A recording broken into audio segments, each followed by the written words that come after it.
स्वास्थ्य गिर रहा है दुरुस्त होने के बजाय, उनके मन में आशंका है। और दूसरी तरफ माई का जो बिहेवियर है वो कैसे है, वो किसी भी दूसरे डॉक्टर को दिखाने के लिए झगड़ा करती थी।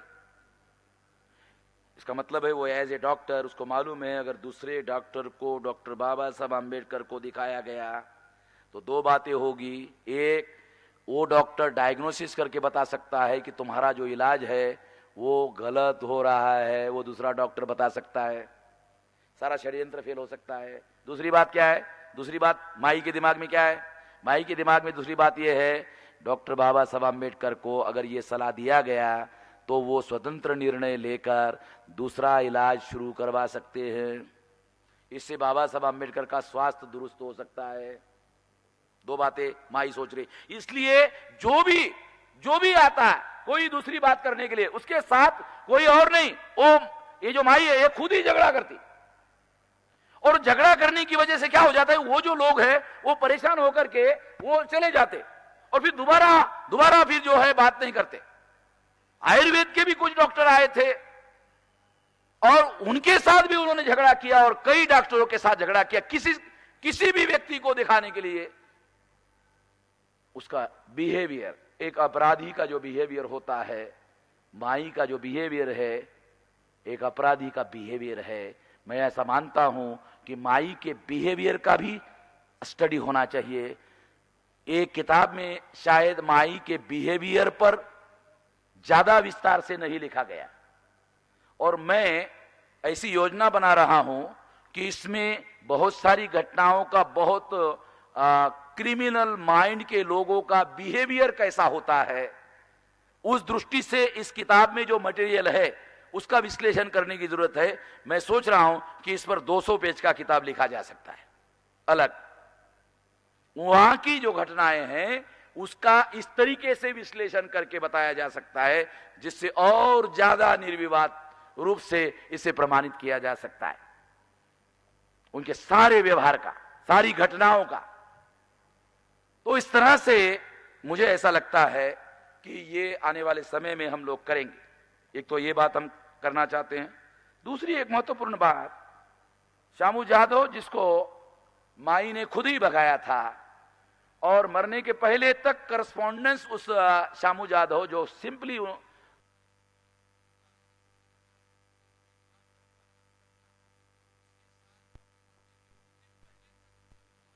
रखा, क्या वजह?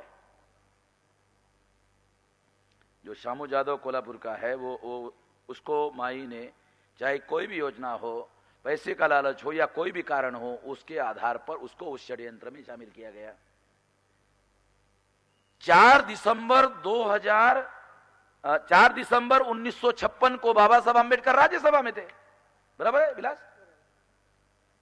4 दिसंबर 1956 को बाबा साहब आम्बेडकर राज्यसभा में थे। राज्यसभा में थे और इसका मतलब है कि उनका स्वास्थ्य बिल्कुल ऐसा नहीं था कि 5 तारीख के 12 बजे के रात में, मृत्यु 6 तारीख को हुआ का मतलब क्या है, दूसरे दिन 5 तारीख है, तो 5 तारीख के बाद जब 12 बज गए तो 12 बजे के बाद जब समय आ गया तो 6 हो गए। तो इसका मतलब दूसरे दिन ये घटना हुई, बाबा साहब आम्बेडकर का जो मृत्यु हुआ, जिसको अब हमने निर्विवाद रूप से हत्या साबित कर दिया है, ये 5 तारीख को 12 बजे के बाद में हुआ।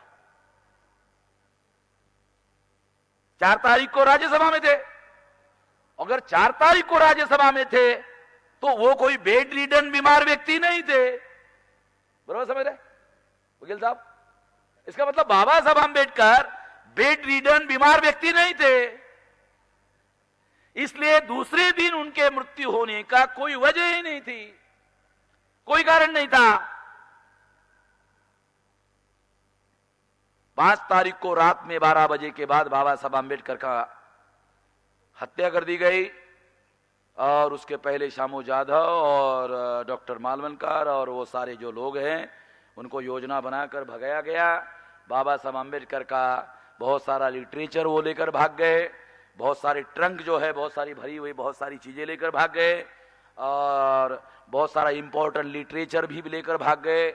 माई साहब बाबा साहब आम्बेडकर अपने मृत्यु के पहले जो लिखने का काम कर रहे थे, छुपकर माई साहब बाबा साहब आम्बेडकर क्या लिख रहे हैं उस पर भी वो सीआईडी की तरह, एक चोर की तरह निगाह रखती थी। और बाबा साहब आम्बेडकर ने जो लिखा था उसको लेकर वो भाग गई थी, गायब कर दिया वो मटेरियल। और मटेरियल गायब करने के बाद बाबा साहब आम्बेडकर भयंकर गुस्से में आ गए और उनके पीए जो है नानक चंद, उसके ऊपर बहुत ज्यादा गुस्सा हुए।